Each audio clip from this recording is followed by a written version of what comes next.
읽어드린 말씀으로 그리스도의 우월성이라는 제목으로 하나님께서 우리에게 베푸실 은혜를 확인하는 시간 되기를 간절히 소원합니다. 벌써 2024년이 반이 지나갔죠. 7월 처음으로 드리는 수요 예배입니다. 우리 교회는 7월 달에 매년 하반기에 2024년 하나님께서 우리에게 주신 한 해의 말씀을 다시 한번 확인하는 시간을 가지고 있습니다. 우리가 하나님의 말씀으로 붙잡은 그 내용은 히브리서 3장 12절부터 14절이죠. 읽어드리도록 하겠습니다. 형제들아, 너희는 삼가 혹 너희 중에 누가 믿지 아니하는 악한 마음을 품고 살아계신 하나님에게서 떨어질까 조심할 것이요, 오직 오늘이라 일컫는 동안에 매일 피차 권면하여 너희 중에 누구든지 죄의 유혹으로 완고하게 되지 않도록 하라. 우리가 시작할 때 확신한 것을 끝까지 견고히 잡고 있으면 그리스도와 함께 참여한 자가 되리라. 이 말씀을 붙잡고 우리가 한 해를 지금 보내고 있죠. 이 말씀을 온전히 알기 위해서는 히브리서가 어떠한 배경과 또 어떠한 목적으로 기록되었는지 확인해야 하고, 히브리서 기자가 어떠한 말을 하고 싶은지, 어떠한 내용을 전달하고 싶은지에 대해서 먼저 알아야 된다고 생각합니다. 그래서 오늘 드려지는 수요 예배와 그리고 금요 기도회 때는 히브리서 1장의 말씀, 히브리서 2장의 말씀을 가지고 히브리서의 배경과 목적, 또 히브리서 3장 12절부터 14절에 온전한 은혜를 누리게 되는 시간 되기를 간절히 소원합니다. 히브리서의 히브리란 가로지르다, 건너가다 라는 뜻으로 이스라엘의 조상 아브라함이 유브라데라는 큰 강을 건너서 이주해 왔음을 의미합니다. 아브라함의 자손, 곧 이스라엘 사람들을 가리키는 관용적인 표현이죠. 이스라엘 사람들은 자기의 순수한 혈통을 자랑할 때 히브리인이라는 명칭을 사용하곤 하였어요. 바울 역시 이스라엘 백성들, 유대인들의 헛된 자랑을 빗대어서 나도 히브리인 중에 히브리인이다 라고 말했던 것이 이러한 배경이에요.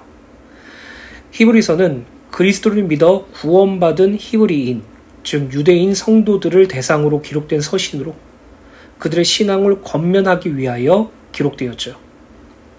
당시 그리스도교로 개종한 유대인들, 히브리 성도들은 과격한 유대주의자들로부터 끊임없는 선동과 위협, 또 핍박을 당하였고, 정치적으로는 유대교는 로마 정부로부터 집회와 활동이 허가된 종교였던 것에 비해 그리스도교는 불법 종교로 되었으며, 심지어 AD 64년 로마 황제 네로는 로마 대화자의 책임을 그리스도인들에게 덮어쓰여 기독교 대박해를 강행하였죠.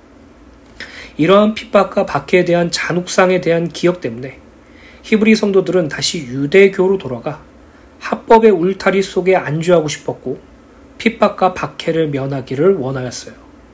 즉, 그리스도인들을 가장 많이 핍박했던 존재인들이 동족 유대인들이었어요. 그 이유는 그들은 그리스도를 메시아로, 예수를 메시아로 인정하지 않았기 때문이에요. 이단으로 치부했어요. 하나님만 믿고 율법을 지킴으로 의롭게 될 수 있다는 유대교를 신봉했죠. 오늘날의 종교도 이거와 비슷한 맥락이 있습니다. 무슬림 역시 자신들의 신을 하나님이라고 하죠. 유대교도 자신들의 신을 하나님이라고 해요. 기독교도 우리가 믿는 신을 하나님이라고 해요. 다 똑같은 하나님인데 왜 종교가 이렇게 있느냐?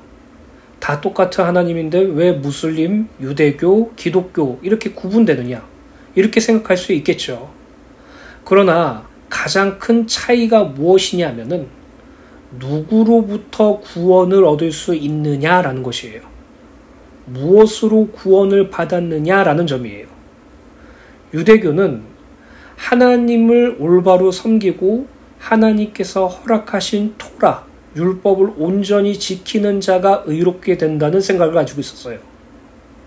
무슬림은 무슬림의 창시자 마호메트를 하나님이 보낸 선지자로 인정하고 그들의 성경, 즉 코란을 읽고 코란에 명시되어 있는 규칙들을 지키는 것으로 의롭게 된다고 생각했어요. 반면에 우리 기독교인은 우리의 열심과 노력과 우리 스스로의 규칙과 어떤 열정으로 무엇을 지켜냄으로 의롭게 되는 것이 아니라 우리를 위하여 십자가에 죽으시고 우리를 위하여 부활하신 그리스도 예수를 믿음으로 하나님 앞에 의롭게 되었다고 말하죠. 이 차이입니다. 오늘 우리는 구원자 되신 그리스도 예수를 믿음으로 구원받았고 하나님 앞에 의로운 자가 되었죠. 그런데 문제는 이 유대교, 당시 히브리 기자가 썼던 그 배경의 유대교인들은 그리스도를 믿는 자들을 끊임없이 지속적으로 핍박하고 협박하고 억압했어요. 바울 역시 사도행전에 그가 전도자의 길을 걸었던 행적을 보면 항상 바울을 핍박했던 존재들, 바울에게 박해를 시작했던 존재들이 유대교를 믿는 유대인이란 사실을 알 수 있죠. 이처럼 자기 동족인 유대인들의 핍박과 또 로마의 정치적인 핍박으로 인해서 그리스도를 믿은 유대인들은 다시 돌아가고 싶어 했어요. 핍박과 박해가 없는 유대교로, 로마 정부가 인정한 종교인 유대교로 돌아가기를 원했어요. 그러나 다시 돌아간다는 것은 그리스도 예수를 믿음으로 구원받는다는 사실을 부정하는 것이고 그리스도 예수의 십자가 대속으로 의롭게 되어졌다는 사실을 부인하는 것이기 때문에 이는 너무나도 큰 문제였다는 사실을 말하고 있는 것이죠. 또한 그리스도의 복음이 이방인들에게 확산되면서 교회에 유입된 이방인 출신 성도들의 수는 엄청나게 증대되었습니다. 이 이방인 출신 성도들의 유입으로 인해 유대인 히브리 성도들은 문화적, 종교적으로 큰 혼란을 겪게 되었죠. 문화적의 혼란이란 대표적으로 바로 제사 음식을 먹느냐 먹지 않느냐라는 것이었어요. 당시 이방인들은 고기를 먹을 때 신전에서 우상 숭배한 그 고기를 시장에서 파는 것을 사서 먹었어요. 즉 바로 도축해서 나온 고기가 아니라 도축한 후에 이방 우상들에게 제물로서 바쳐진 그 고기들을 시장에 유통하여서 그것을 사 먹었다는 것이죠. 유대교 그리스도인들은 그리스도를 믿었던 유대인들은 그 고기를 보고 이것을 먹는 것은 그 우상을 인정하는 것이고 그 우상과 함께하기를 원하는 것이고 그 우상을 섬기는 것이라고 생각했어요.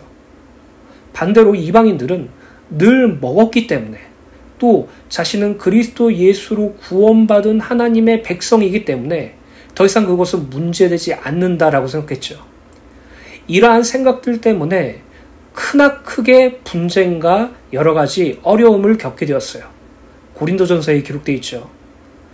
종교적인 혼란은 무엇인가 하면 그리스도를 믿은 유대인들은 율법의 잔재, 율법, 거기에 대한 것에 매여 있어서 예수를 믿고 구원받았음에도 불구하고 율법을 지켜야 된다는 생각을 놓지 않았어요.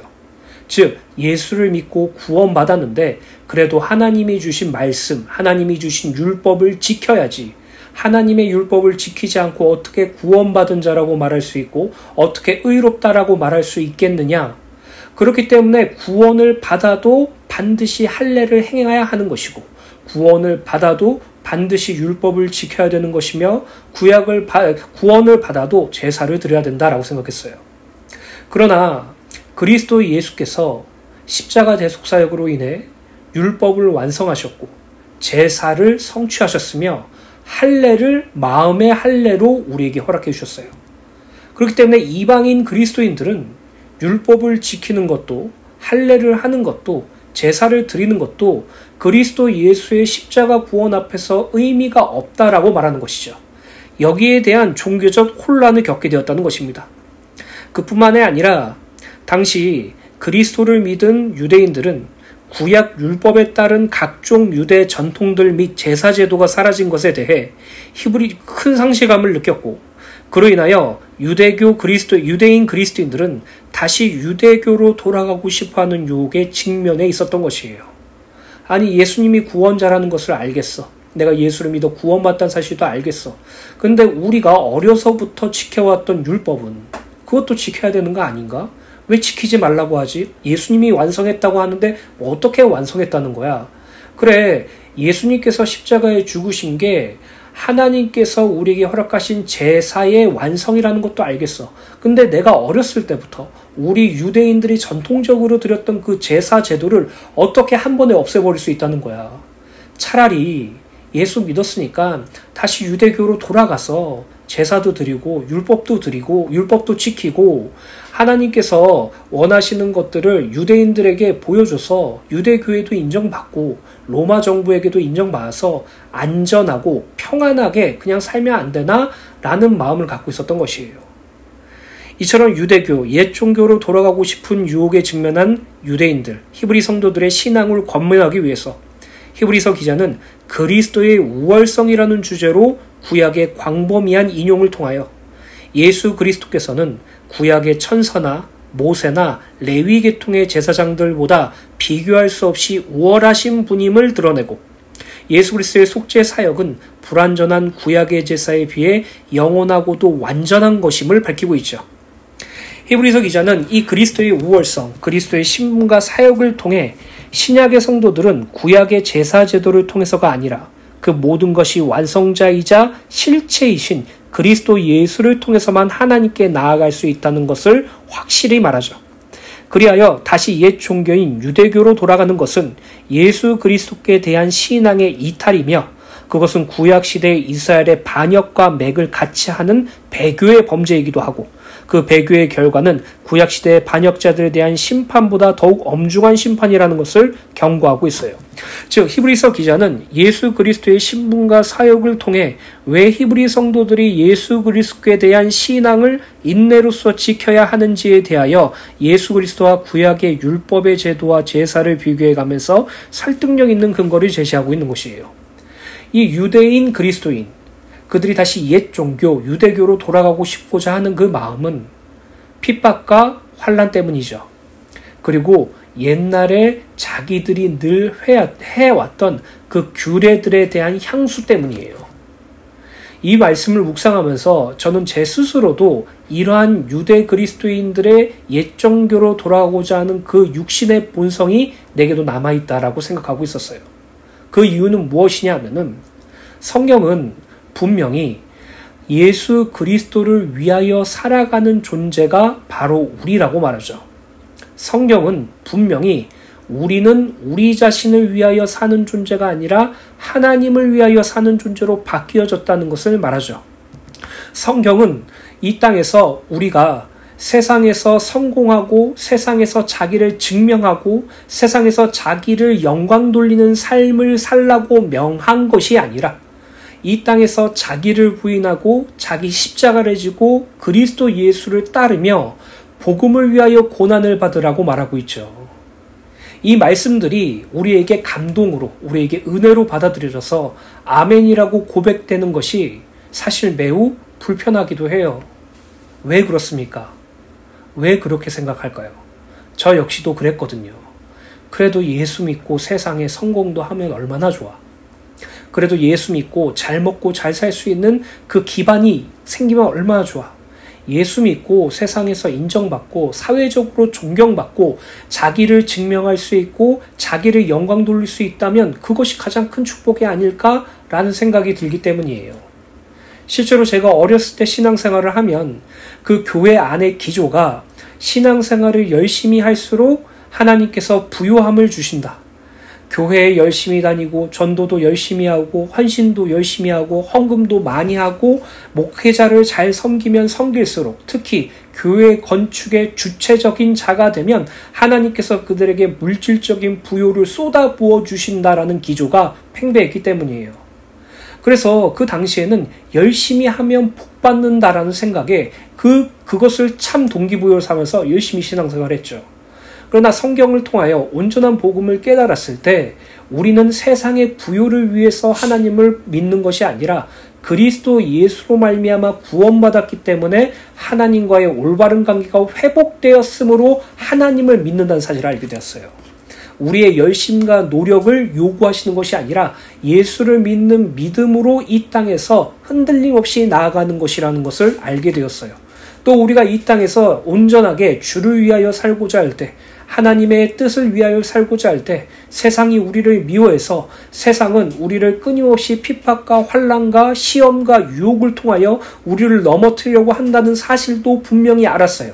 그리고 그 안에서 예수께서 하나님의 보존하심이 반드시 있고 우리의 마음과 생각을 지켜줄 것이며 우리의 연약한 심령을 강건하게 해주셔서 온전히 예수를 믿는 믿음 안에서 살게 해주겠다는 말씀도 분명히 확인했어요. 그런데 뒤돌아보면 옛날에 예수 잘 믿으면 축복받는다라는 그 말이 너무나도 매력적으로 보일 때가 많아요. 예수 잘 믿으면 불치병도 치유된다는 그 말이 너무나도 좋게 느껴질 때가 많아요. 예수를 잘 믿으면 세상에서 성공하고 세상에서 사람들의 존중을 받고 세상에서 영광 돌리는 삶을 얻게 될 것이라는 그 말이 너무나도 좋게 들릴 때가 많아요. 다시 그때로 돌아가고 싶을 때도 있고 다시 그러한 신앙생활로서 열심히 교회 생활을 하고 싶을 때도 있어요. 이게 바로 예수를 믿어 구원받았음에도 불구하고 세상의 여러 가지 문제와 핍박과 또 세상의 여러 가지 것들로 인해 다시 돌아가고자 하는 욕구를 느낀 히브리 그리스도인들이 가지고 있는 불신앙이었다는 것이죠. 사랑하는 주내교회 성도 여러분, 성경을 보셔야 돼요. 하나님께서 우리에게 말씀하시고자 하는 것이 무엇인지 성경을 통해 확인하셔야 돼요. 성경을 통해서 하나님의 뜻을 알지 못하면 우리는 하나님의 뜻을 우리 생각대로 해석하기 때문에 늘 기복주의와 늘 열심주의와 늘 성공주의에 매여버리게 돼요. 오늘 저와 여러분들이 옛 종교로 돌아가고자 하는 생각과 행위를 벗어버리는 은혜가 있게 되시기를 간절히 소원합니다. 히브리서 13장 20절부터 21절 말씀을 세 번역으로 읽어드리도록 하겠습니다. 영원한 언약의 피를 흘려서 양들의 위대한 목자가 되신 우리 주 예수를 죽은 사람 가운들 가운데서 이끌어내신 평화의 하나님이 여러분을 온갖 좋은 일에 어울리게 다듬질해 주셔서 자기의 뜻을 행하게 해주시기를 빕니다. 또 하나님께서 예수 그리스도로 말미암아 우리 가운데 자기가 기뻐하시는 바를 이루시기를 빕니다. 예수 그리스도께 영광이 영원 무궁히 있기를 빕니다. 아멘. 여러분 같이 기도합시다. 하나님께서 우리가 온갖 좋은 일에 하나님의 선한 일에 어울리게 다듬질 해주실 것이라는 이 말씀을 붙잡고 함께 기도해요. 하나님, 오늘이란 시간 속에서 나를 하나님께서 원하시는 선한 뜻대로 다듬질 시켜주셔서 그 선을 위하여 살 수 있도록 도와주시옵소서라고 기도하는 저와 여러분들 되시길 간절히 소원합니다. 하나님께서 우리를 온전히 다듬질해 주셔서 하나님의 뜻이 무엇인지 알고 그 뜻대로 살며 그 뜻을 행하는 삶을 살 수 있도록 함께 기도하시기를 간절히 부탁드립니다. 또 하나님께서 그리스도 예수로 말미암아 하나님께서 기뻐하시는 뜻을 온전히 이룰 수 있도록 우리에게 항상 은혜를 믿음을 달라고 기도하게 되시기를 간절히 소원합니다. 히브리서 1장 1절부터 2절 말씀을 세 번역으로 읽어드리도록 하겠습니다. 하나님께서 옛날에는 예언자들을 통하여 여러 번에 걸쳐 여러 가지 방법으로 우리 조상들에게 말씀하셨으나 이 마지막 날에는 아들을 통하여 우리에게 말씀하였습니다. 하나님께서는 이 아들을 만물의 상속자로 세우셨습니다. 그를 통하여 온 세상을 지으신 것입니다. 이 히브리서 1장 1절부터 2절 말씀을 보면 하나님께서는 옛날 구약시대를 의미하죠. 이 옛날 구약시대 때는 예언자, 선지자들을 통하여 여러 번에 걸쳐서 또 여러 가지 방법으로 이스라엘 백성들에게 당신의 말씀을 드러내셨다고 말하고 있죠. 그러나 마지막 날, 이 마지막 날이라는 것은 신약시대, 곧 그리스도 예수께서 오셔서 그리스도 예수께서 구원사역을 이루는 시대를 말하죠. 이 마지막 날, 곧 구약과 율법이 끝난 그리스도의 시대 때는 오직 아들 되신 예수 그리스도를 통하여 말씀하기 시작하셨다라고 말하고 있어요. 옛적의 모든 선지자들의 마지막에 예수 그리스도가 위치한다는 이 사실은 구약이 그리스도를 가리키고 있음을 확인하게 하며 이는 성경 중심이 그리스도라는 사실을 밝히고 있는 것이에요. 즉 구약이든 신약이든 모든 성경은 그리스도를 가리키고 있는 것이에요. 즉 구약시대 때는 하나님께서 여러 선지자를 통하여 여러 번에 걸쳐서 또 여러 가지 방법으로 당신의 말씀을 전하시고 계시하셨죠. 그러나 마지막 날, 이 마지막에는 그리스도 예수를 통해서만 당신의 말씀을 드러내시고 계시하셨다는 것이에요. 즉 그리스도 예수 이후에 하나님의 말씀을 계시하고 드러낸 존재가 없다라는 말이죠. 이 말을 다른 의미로 말하자면 그리스도 예수만이 하나님의 말씀을 온전하게 드러내실 수 있는 분이라는 것을 말하고 있는 것이에요. 이 그리스도 예수께서 하나님의 말씀을 드러내시고 하나님의 말씀을 계시하시고 하나님의 말씀을 성취하셨기 때문에 성경은 구약이든 신약이든 모든 이 성경은 오직 그리스도 예수만 가리키고 있다는 것이에요. 또한 하나님께서는 아들 예수 그리스도를 만물의 상속자로 세우셨는데 여기서 만물의 상속자란 만물의 완전한 통치권을 의미하며 예수 그리스도께서 십자가 대속을 사역을 통해서 성취하였죠. 정리하자면 본문 1절 2절의 말씀은 구약과 신약의 주인공 되신 그리스도, 성경의 중심 되신 그리스도께서 하나님의 구원 사역을 성취하시고 그로 인하여 하나님으로부터 만물의 완전한 통치권을 상속받으셨다는 사실을 밝히며 유대인들이 존경하였던 어떤 구약 선지자들보다 예수께서 우위에 계신다는 사실을 밝히고 있는 것이에요. 빌립보서 2장에 보면 예수께서 어떻게 만물에 대한 완전한 통치권을 받으셨는지에 대해서 자세히 기록되어 있죠. 하나님과 동등하신 예수께서 우리를 구원하시기 위해서 사람의 몸을 입고 이 땅에 오시고 그것으로 끝난 것이 아니라 자기가 낮아질 대로 낮아져서 죽기까지 하나님 앞에 순종하시로 말미암아 우리가 그분의 피와 십자가의 죽음으로 말미암아 속량 곧 구원을 받았죠. 그리스도 예수께서 부활하신 후에 하나님께서는 이 예수를 모든 이름 위에 뛰어나게 하시고 하늘에 있는 자나 땅에 있는 자나 땅 아래에 있는 자들이나 모두 다 예수의 이름 앞에 무릎을 꿇게 하셨다고 말하고 있어요. 그리고 이 예수께서는 승천하신 후에 하늘과 땅의 권세를 모두 가지신 후에 하나님 보좌 우편에서 이 세상을 다스리고 계신다고 말하고 있죠. 그것을 바로 만물의 완전한 통치권을 상속받으셨다는 것을 의미해요. 그리고 하늘과 땅의 모든 권세를 가지신 예수께서 마태복음 28장에 이렇게 말하겠죠. 하늘과 땅의 모든 권세를 내게 주셨으니 그러므로 가서 너희는 제자를 삼아 아버지와 아들과 성령의 이름으로 세례를 베풀고 내가 가르쳐 지킨 모든 말을 가르쳐 지키게 하라라고 말하고 볼지어다 내가 세상 끝날까지 너희와 항상 함께 있을지어다라고 말하고 있어요.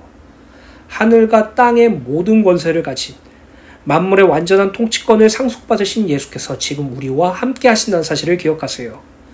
결국 구약의 어떤 선지자들, 구약의 위대한 인물들, 그리스도 예수 앞에서는 그 어떤 것도 아니라는 것이죠.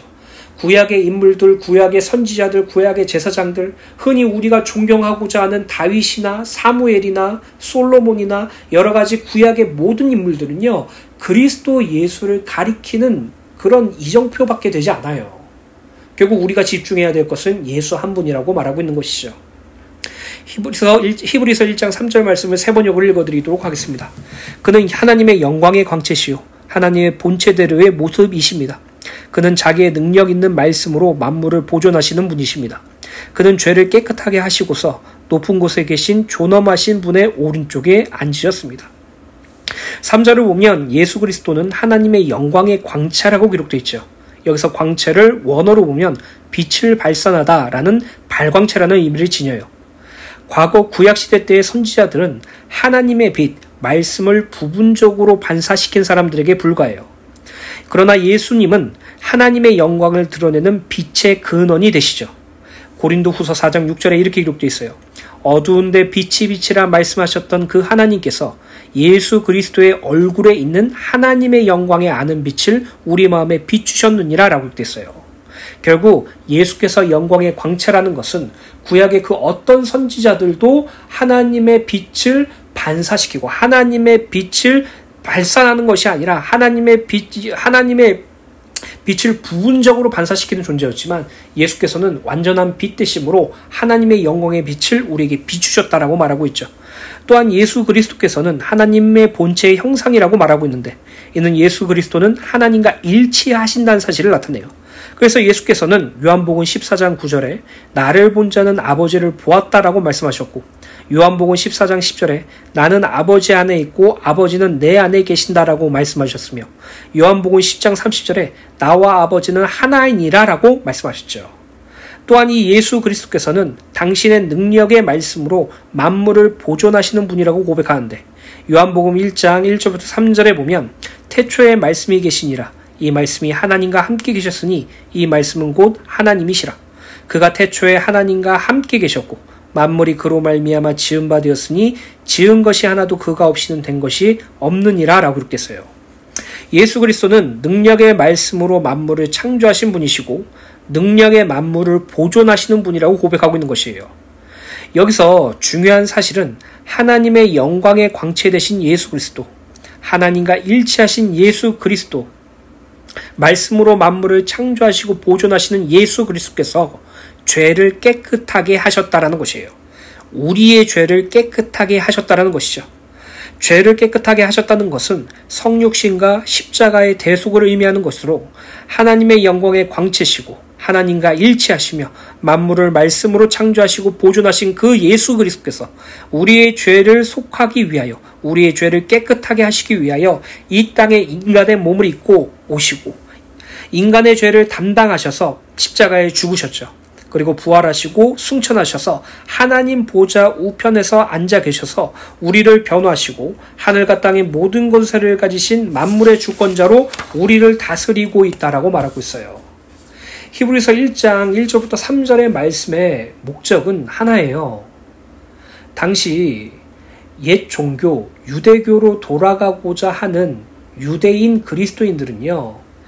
구약시대의 인물들을 존경하는 것을 넘어서 구약시대의 인물들을 마치 오늘날의 성인, 성자처럼 여겼어요. 아브라함, 모세를 시작해서 구약시대 때 나오는 여러 가지 그런 구약의 인물들을 보고 그들을 신성시까지 하였어요.